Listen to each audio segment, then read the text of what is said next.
BNP গেছে, সেখানে সন্তুষ্ট হতে পারে নাই। বিএনপি তার একটা ধারণা নিয়ে গেছে, তার একটা পারসেপশন নিয়ে গেছে। সরকারেরও একটা পারসেপশন আছে, হয়তোবা তাদের সাথে মিল হয় নাই, যার কারণে বিএনপি মনে করছে যে এই কারণে আসছি, সে কারণ হয় নাই, আমাদের মনে দুঃখ আছে বা আমরা লক্ষ্যে পৌঁছতে পারি না ইত্যাদি ইত্যাদি। সরকার পক্ষ তার সেন্সে সে কথা বলবে।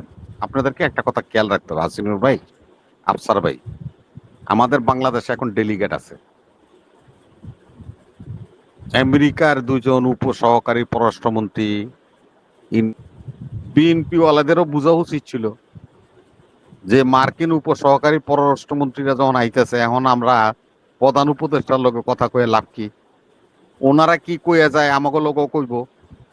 তো হওয়ার পরে সবকিছু মিলে একটা সাম আপ করে তারা এই সময়টা নির্ধারণ করলে মনে হয় ভালো হতো। ভালো তবে ভালো এটা হ্যাঁ, জি না ভাই, হ্যাঁ, একটা পারফেক্ট সময় তারা যায় নাই আমার ধারণা।